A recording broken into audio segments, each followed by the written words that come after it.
The Newsroom, where untold story is revealed. Olwaleero teri abadde amanyi nti n'abasirikale bafa nze mbadde sikimanyi naye tukirabyeko olwaleero omuntu yabonya ab'oludda oluvuganya n'akijjanya Besigye n'olowooza nti ye talifa naye Besigye mwali mulamu bamusibye eri naye ye agenze awummule mirembe era tumusabira omwoyo gwe Katonda agulamuze kisa ate tawummula njagala omwoyo gwe gujje kugambe ku basirikale bano tawummula omala towummula Sam omala towummula jangu Ebuvanjuba nebugwanjuba ewaka wasigalawo ewasinga. Beyond the Newsroom gwe mukutu ogukuleetera ekyo ekisinga katiranga naffe ng'oyita ku noti 771 44 53 ne noti 744 26 45 na bino bikulu tetulanga bafere tetulanga basawo ba kinnansi n'abagwa mu koowa eryo mwebale kutuwagira. Thank you. Mbalamusako abalungi mwenna abekumidde ku Beyond the Newsroom okubeera nga gwe mukutu gwo wosinzira okubeera ng'ojja ensonga samasonga zonna ezibazigenda maazi n'okutambula mu ggwanga lyattu Uganda. Wano nno y'entabiro y'ebyobufuzi y'amawulire gonna ge weetaaga ogenda maaso n'okubeera ng'omanya na nsonga ki kwe gagenda maaso n'okubeera nga oboolyawo gakwata mu nsonda ez'enjawulo ez'eggwanga oboolyawo ate n'olumu ne tusomokako emitala w'amayanja yenzedde niye batuusako ensonga semasonga ku Beyond the Newsroom. Kakati nekiri ewa Bobi Wine kisa kinegula ab'ebyokwerinda abayongedde ogenda maazi n'okubazingako. Kyalwaddaaki omubaka Zaake Francis ayanjudde era n'alaga kiki protest vote kyetegeeza ne kibadde balina okukola ku kitebe kya National Unity Platform olunaku olwaleero. Bobi Wine yewuwe nayo biri bwe biti kwoteeka David Lewis Lubongoya omusirikale amanyikiddwa nga Sam bamuyita ACP Sam Omara yafudde naye bino ebiziruse oboolyawo ku nfaaye byewuunyisa ate era nga bitiisa. Awo wennyini njagala tugende maaso n'okutandikira wano ku David Lewis Lubongoya ng'ayogera ku nkwata gye bakuttemu omusajja mukulu Eddie Mutwe naki ekiri ewa Bobi Wine. Effujjo lye batukolako bannange muliraba ligenda mu maaso. Olunaku lwakyo bakutte muganda waffe Eddie Mutwe. Eddie Mutwe abadde ku mukolo ne bajja ne baleeta drone ne baleeta amagye n'ebirala ne bajja ne bamuwamba. Tetumanyi waali wetoberera newankubadde information gye twafunye olunaku lwakyo nti bamututte ku CMI. Eddie Mutwe yeegasse ku bantu bangi nnyo mukimanyi bulungi okuviira ddala mu 2021 baze era nga bakyagenda mu maaso n'okuwamba abantu baffe bangi nnyo era n'olwaleero wenjogerera tulina baganda baffe omu bamuyita Shakul Sentongo bwe bakuba ennyo ali ku CMI tebamulelizinga. Tulina muganda waffe gwe bayita Mpalanyi Michael gwe basanga ematuka ne batwala naye tetumanyi wawaali. So lino effujjo lye batukolako muliraba. Mu mateeka omuntu wakwatibwa aba alina okutwalibwa mu poliisi n'atwalibwa kooti. Abantu be balawyers n'abalala baba balina okubeera ne access naye kati wenjogerera Eddie Mutwe teri amanyi wawaali. Tugezezaako omunoonya naye era bannamateeka baffe bagenda mu maaso n'omunoonya tujagezaako tukole kyonna ekyetaagisa okulaba nga tumufuna.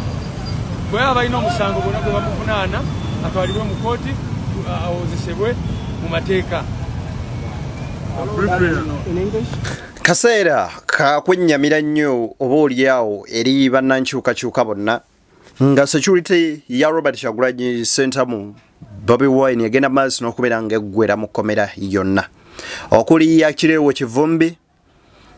Eddie Mutwe yeegasseeko then kwoteeka ne musajja mukulu Commander Adam ono nno nga yasibibwa oboolyawo ku misango egitategeerekeka era mu kunoonyereza okw'ekika ekyawaggulu kweŋŋeezezzaako okukola nakoma okumanya ng'ali ku kkomera prison y'omu bitundu by'Entwetwe eyo nno mu Kyankwanzi district nga Adam ono gye bagenda mu maaso n'okubeera nga bamukuumira oboolyawo ku misango gye bassaawo egy'enjawulo omuli egikwatagana ku bintu ng'okuli amasannyalaze bw'okubba waya z'amasannyalaze n'ebintu ebyefaananyirizaako bwe bityo nti n'okuba ng'akwatibwa n'ebyambalo bya umeme nga si mukozi waayo nga bye gimu ku misango egivunaana Adam era nga bwe tukyagenda maaso n'okukola okunoonyereza okuzuula ekituufu ki kyasinzirirwako okubeera nga akwatibwa naye ng'oyo agenda maaso n'okubeera nga asibiddwa eyo mu district y'e Kyankwanzi. Kaakati nno ye Akireewo Kivumbi ne bano okuli General Gaddafi bali Masaka bwe bagenda maaso n'okubeera nga bavunaana omusango gw'obubbi nti baakuba abantu mu kuziika Sseggirinya ne babaako be babbako obusimu n'obusente mu mitwalo 2 then kwoteeka n'abalala mu mbeera eyo nno etali nnyangu yadde akamu n'akeddagala. Okusinziira ku Kanso Muyizzi wuuno waatunnyonnyola ku nsonga zino. Olwaleero tuli ba mukisa nnyo era nebaza nnyo nange Kanso zikusooka okuva lweba tugamba yennyini miguna yankubire bamuwa chance nayogera nange ku ssimu ne police twali tufollowing ensonga eno basooka ne bamuteekako ebisango sange ebya aggravated robbery ng'aliko simple robbery ng'aliko theft n'emisango emirala ng'egyaba Akireewo era baali bamutadde ku file eya Akireewo Smart ne Gaddafi naye twafuna omukisa ne tugenda nga tulaga nti wali bujulizi buyinza kuteeka miguna ku file eya aggravated robbery kubanga twandisanze tusobola na kusaba kweyimirirwa mu kooti eno eya chief magistrate nga bwe tukoze olwaleero yatukakasa singa ne ku Akireewo Kivumbi ku Smart ne Gaddafi baali bakoze ekintu ekituufu obutafuula file yaabwe aggravated bwetwogerera kati bandibadde balya butaala naye tufunye omukisa kituwadde ekyokukola tugenda kuddayo tunyigirize DPP nga twabagamba twongere omulaga nti omusango ogwa Akireewo ogwa Smart ne Gaddafi tegusaanidde kuba mu kooti enkulu kyekyatulemesezza obbajjayo eno ntandikwa tetunawangula bannange tewali ssanyu General Miguna ono nno ye olunaku lwaleero kooti oba oliawe mutadde ku kakalu era embeera bwetyo bwe badde ebigambo byagenze maaso n'okubeera ng'ayogera nga yakava mu kkomera biibino wano mitima tusobole okununula eggwanga so baganda baffe Bakireewo mbaleseeyo naye bagumu bakimanyi olunaku lumu lugenda kukya bafune obwenkanya era bwe mbadde nzija mu kooti baŋŋambye ebisima byerere naffe tujja kuvaayo so kansuubire nti kijja kukola wamu n'okwebaza bannayuganda mwenna abasobodde okubeerawo ne musitula amaloboozi ku lwa guno omusango ogubadde teguliiyo mufumbirire so bakozesa omwana oyo munnamawulire nga tebalina bujulizi so kyensaba oyo omwana akakkanye embeera eno gavumenti yakozesaako ne yukyuli so nsaba aleme kubeera awo kugenda mu maaso ng'awo obujulizi obutaliiyo so nebaza wamu ne muganda wange Kibuka Moses abadde atera okunnambulako ku lwa Uganda empya neyaziza ebigambo ebyo ekyamazima amatuufu mpaawo na kimu kyennyinza kubeera nga mbigattako naye okujjako ogenda mu maaso n'okubeera nga mwenga ggwe munnayuganda naawe ogenda mu maaso n'okubiwa amatuugo era n'obirowoozaako. Kaakati njagala nkuwe ku bigambo bino bya Honorable Zaake Francis Butebi ng'atunnyonnyola ku biki ebibadde birina okubaawo ku kitebe kya NUP ebitakkiriziddwa kubeera nga bigenda mu maaso. Wuliriza. n'abala bangi nnyo mu lujumizi ez'enjawulo niba balemesezza okujja kuba tebaagala balage nti NUP is a mass party baagala balabe bagenda balimba tulina abalonzi bwe bati tulina kino so this is the time abavubuka tuveeyo tukole kye tulina okukola tuyingire mu bululu buno bazuganyiza ekitebe kyaffe ne naffe tugenda bazuganyiza ku byaleeyo mugenda tuwulira tujja tugenda ku byalo byammwe akalulu ka layini mugenda kukikakasa tugenda kwatangulira mulabe layini bwe muswala ate tugenda teekayo ne kamera kuba buli muntu kati munnamawulire tugesa kamera zaffe abavubuka tubalabise nga 17 ogw'omukaaga ke kalulu tulabe nga tukikola tetugenda kukkiriza kamanyiro ka poliisi kuba mulaze kyekubira nti mwe musayidinga na NRM kale musitopinga ebyo bya NRM begenda etambuza simanya not protest vote ekyo tugenda kukikolako n'amaanyi ennyo tetugenda kukkiriza poliisi kutumanyirira mu nsi yaffe. Olwaleero teri abadde amanyi nti n'abasirikale bafa nze mbadde sikimanyi naye tukirabyeko olwaleero omuntu yabonyabonya aboludde oluvuganya n'akijjanya Besigye n'olowooza nti ye talifa naye Besigye mwali mulamu bamusibye eri naye ye agenze awummule emirembe era tumusabira omwoyo gwe Katonda agulamuze kisa ate tawummula njagala omwoyo gwe gujje gugambe ku basirikale bano tawummula omala towummula Sam omala towummula jangu ogambe ku basirikale bano abakola ebintu ebyetagisa nti nabo bagenda kufanga bw'ofudde vaayo omwoyo gwe gubagambe nti mulekerawo okuwamba abantu mulekerawo okubanga mutta abantu mulekerawo okubanga mukuba abantu tiyagasi musajja watu wafudde kansa naye abadde akuba abantu tiyagasi balwala amawuggwe kati ate ye yagenze kati mwe abasirika basigadde mufune message eno mulekerawo okuba abantu mulekerawo okublocking enkuŋŋaana eziri mu mateeka nga mublockings olukuŋŋaana lw'abavubuka abavubuka tubasinga obungi mu busirikale mwe singa tutukuwa olunaku lumu abavubuka ne twegatta bweruti ne twegatta olunaku lumu bweruti temuntu singa bungi musobola okukwata emmundu fene tujja nga tulina tetukutte omala Goliyasi wano yakuba gundi Goliyasi bamukuba ki jinja lyokka lyokka fena amanja tetugalina tugenda kujja mu bungi mu protest vote mujja kutulaba eggaali ejja mujja kiraba awo mule emirembe Sam omala mwebale nnyo mwebale ddala press conference ekomye wano Zaake mu bukambwe obw'ekika ekya waggulu alaga butya poliisi ya kuno bweyoleseza ekikolwa ekya double standards oba oliawo obutali bwenkanya nga bwe babadde bagenda okulonkinga bo kye bayita protest vote y'abavubuka kuba bagenda kubeera nga balonda abakulembeze b'abavubuka ku mitendera egy'enjawulo ategeezezza nti ekyo ekya poliisi okubalemesa n'okuyiwa amagye amangi okwetoloola ekibiina kya National Unity Platform n'okuzibira oba oliawo abakungu b'ekibiina bano kino abasinga ewaabwe agamba mpaawo na kimu kigenda bayigula ku ttama era poliisi byonna byekoze mwattu mpaawo na kimu kirina mulamwa wabula okuggyako okuba nga bongedde okwerabisa okubeera nti tebalina makulu ne bye bagenda maaso n'okubeera nga oba oliawo bakola kakati nno ye Alex Waiswa Mufumbiro ne guno gwaka akyababuuza lwaki mukwata abantu abakola ku security ya Kyagulanyi Center instead mukwate mu ye mwennyini ate bwe muba oba oliawo nga mulina obujulizi obumulumika ku nsonga ezimu bwezityo wuliriza okukwata omuntu akulira security y'omuntu lwaki tokwata oli bw'abanga Kyagulanyi Robert Sentamu kive mu Uganda mukiteke muteeka kuba n'abakabulu bakiteeka muteeka teri nsi mu ggwanga ng'amagye ge gatulugunya abantu bannansi emyaka gyonna Museveni yalimba bannansi nti they are professionalizing the army a professional army ng'ekwata abaana abatanaweza myaka 25 a professional army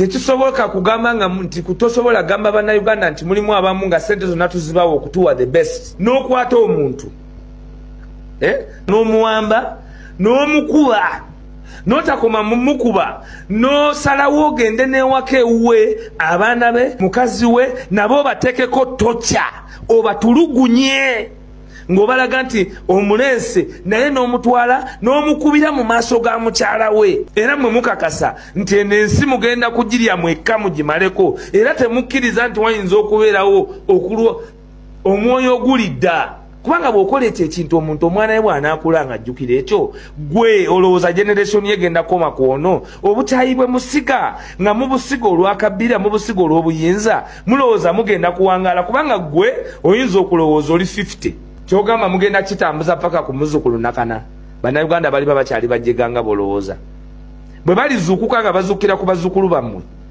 Mukama Katonda abawangaze tosobola kuwamba mwana wa muno ayina abaana ayina taata weewunya emitima gy'abantu bano omuwambye n'ogera ku makya ku National TV ne mukuba n'ekifuba ndabye abasajja batudde eri waggulu ku mmeeza n'amawulire gabaleetamu General Court Martial Kanyamunyunga teyagenda mu General Court Martial mwe mulowooza bannayuganda beerabidde ebigambo ebyo mubiwulira bannange ekyamazima amatuufu bikuwaza ennaku naye ate nga byebiriwo bye bitambula bye bigenda mu maaso mu ggwanga lyattu Uganda kakati kikyengenda mu maaso n'okubakubiriza mwana mbatu muwulirize ensonga muzigyemuko oba oliawo omulamwa lwe lulikeera nga wo gwe batutenga wa famire yo lw'olimanya nti ebintu bino mu nsi bibaayo era bangi bagenda mu maaso n'okubeera nga bayita mu mbeera efaanana bwetyo si lwakubeera nti baagala n'olw'okuba bawakanya ebirowoozo by'omuntu ssekinnoomu nga ye byasuubira okubeera nga oba oliawo bye bituufu. Kaakati nno we twogerera Sam Omara yagenze maaso n'okuva mu bulamu bw'ensi eno. Okusinziira ku mwogezi wa poliisi amanyikiddwako nga Kituuma agenze maaso n'okubeera nga ayogera ku kufa kwe. Wuliriza. The information about the passing of our retired Assistant Commissioner of Police, Sam Omara, who passed on today morning. We wish him eternal repose. He's a gallant officer who served this country with dedication and retired honorably. May his soul rest in peace. Abantu bano ono nno omusajja mukulu Sam Omara yavaayoko 2021 ne yeemulugunya ng'agamba nti mu bintu byonna byakoze ng'okusavinga gavumenti eno oba oliawo kye bamusasulamu bukyayi. Ng'ennaku z'omwezi 6 Desemba 2021 omukutu ogumanyikiddwa ng'ogwa Nile Post gwagenda maaso n'okuwandiika story eno ne gulireetinga nti retired Assistant Commissioner of Police Sam Omara has said that the work he did for the Uganda police was not appreciated enough. Omara said that the passion and the dedication he put into his job was worth political gratification, but he has not been remembered. Omara yogera ebigambo bino. Ono nno musajja mukulu amanyikiddwa nga Omara yagenda maaso n'okubeera nga mwana wattu ate akola kyamaanyi nnyo naddala okubeera nga ayimiriza Besigye ne projekiti eya Walk to Work. Y'omu ku basajja ye yakwerera ekikwekweto ekyasibira Besigye ewakaawe, naye nga ku bantu abazze bakola ebintu ebifaananako bwe biti ne babutabeera recognized bangi. Lumu mwaka gwa 2020 I think so, Sam Kuteesa UBC yagenda ne quotinga in 2022 yagenda maaso n'okubeera nga awandiika n'ategeeza nti bagenda maaso n'okubeera nga munnange bamuzuula nga alina kookolo w'omu bulago, era n'agamba emala emyezi 6 mirambirira e German ng'agenda maaso n'okubeera nga oba oliawo bamukolako kwoteeka okubeera nga oba oliawo bamuwa obujjanjabi. Agamba nti olw'ekisa kya Katonda yasobola okuwona oluvannyuma lw'okubeera ng'ayita mu kaseera akazibu bwe katyo. N'agamba nti yasuubiza okuzimba ekkanisa ng'okwebaza Katonda, era ebintu ebimu ku ebyo n'abikola. Naye nga y'omu ku bantu era abavayo ne bakola statement eseefaananyirizaako ko ng'ez'omwami oli ze yakola. Awo dosiwe njagala tugende, wabula njagadde just tuyitirewo buyitizi n'ebyo obimanye. Musajja mukulu ono amanyikiddwa nga Sam Omara ne guno gwaka yeemulugunya era ng'agamba ye talabanga kawukumi ali mu kitongole kya poliisi nga bitongole byakwerinda birala byonna, era ng'agamba nti wano ekyamazima amatuufu agenze n'ajjukira n'ebyatta mukama we Kirumira. Wuliriza ebigambo ebimu ku ebyo bye yasembayo okwogera nga ddala bikambwe. Eno ntegeeza gwanga Uganda nti kawukumi President Museveni gye yayogerako nti eri mu poliisi tenaba kuggwayo gye bali bangi, obanga tukyalina mu poliisi asobola kukolagana omubbi yennyini gwe tumaze kukwata ne tuleetera exhibit gye yabba ne tukola ki ne tubawa nti yiino ne bagana kutwala oyo bukooti. Omala agamba ati gye buvuddeko aliko abantu byalopa ku poliisi ku misango gy'obufere era ne bagombebwamu obwala, wabula kyamubukako okulaba nga abasajja balya butaala ewatali kusimbibwa mu mbuga z'amateeka. Obanga tukyalina poliisi agenda n'alimba kooti buli lukya Inti Kavuma Mama Gundi, Ivan Mirimu and the others still at large. Inti Ivan Nabalala. Others oyo ye Kavuma. Obanga tuchalina police asobola kukobana n'omuntu yatebadde ng'ali mukomera okuleta musango ogutalina makulu eri ba security ababakutte kitegeeza nti Kawuku kakyaliyo.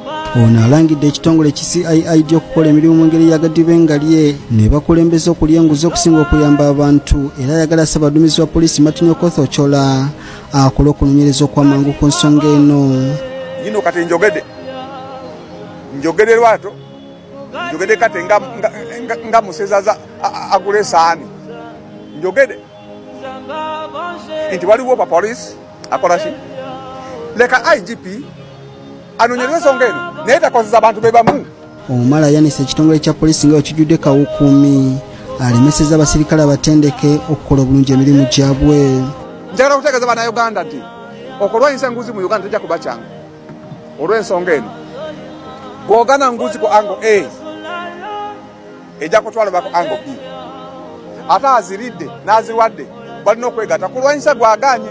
Omala bwabuuziddwa ekimutanudde okuvaayo n'ayogera nga kyajja awumizibwa mu poliisi ategeezezza nga bakozesezza akalembereza ak'okubeera mu bulamu bwa bulijjo era aweze okulemera ku nsonga nga yali munywanyi we Muhammad Kirumira eyatemulwa abantu abatanategerekeka.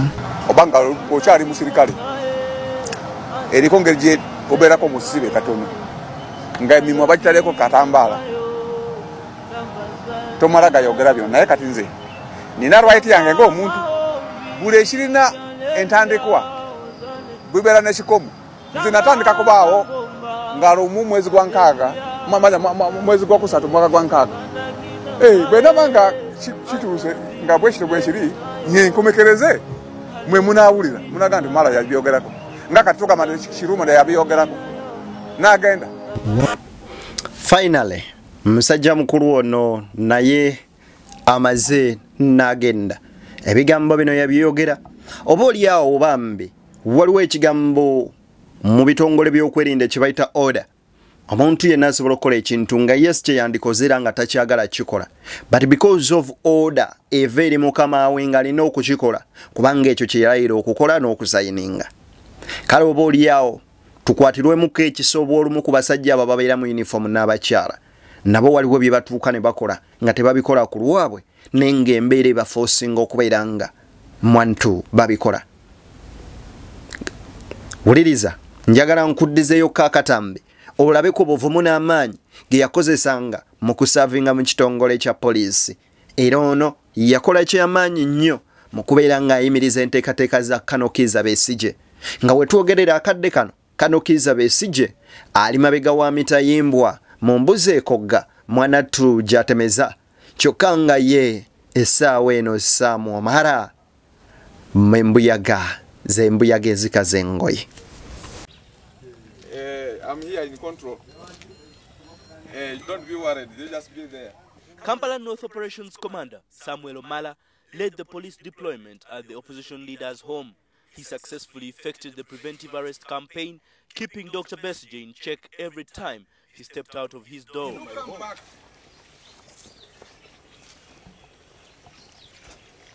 Listen, you are a big person, don't cause commotion. You come back. All this is part of my home. I know. My home. I know. You go back there and rest. On a daily basis, RPC Samuel Omala bore the brunt of insults on behalf of the security officers deployed at the compound. Accusations of human rights violations, public health issues relating to how his juniors behaved during the 7-day confinement, and access restrictions to see the doctor. No, don't put me. Please. Get that You are a man, you can't put me. Get that shoes. I'm saying you are a man, I'm a leader, you bring a leader to put me. You are lucky he has come out, you have seen him. Lucky what? Go back. Mr. Man, Hello? you own this estate. Go and see him. I think that's the only way. No, because you see, you arrogate yourself a responsibility which isn't yours. Now, Salam Musumba, go back. Go back to where you have been. Now, this woman tells us that we are smelling feces. That she's smelling feces. What kind of feces are we smelling? Can she show you people feces which she says is smelling around? Have you seen any? You get away from me. The tough-talking Omala, now the most talked about police officer in the public spotlight, has got a soft side too. While doing his job, he was at times humorous, but not for long. Journalists of all colors, they are around here. They are here, even as I'm talking now, they are capturing. You have done, you are Katemba, so it's okay? It's not Katemba. Do you want me to change my eyes red? Come on, it doesn't help. Change them. We don't care. It doesn't help. Is it difficult for me to take you up? On Sunday, police withdrew its personnel from Best J's home, but were redeployed on Monday morning, where Omala told journalists that they would only leave when the Colonel publicly renounces the protests. But yesterday afternoon, the Kampala North Operations Commander withdrew his troops, telling NTV that he was taking a lunch break. We are going for lunch. It appears we haven't heard the last of the RPC Samuel Omala just yet. The man who was shot into the limelight over the last week in the most unusual of circumstances. Michael Balek. Ezo no zensonga kakati misajja watu zembiyaga oba oliawo ezikaza engoye munzikirize mbatere wano mubeere bulungi ate era mweraba tusinkane nga Mungu oyo akkiriza guludene oba oliawo mwagale nnyo ensi yammwe for God and my country.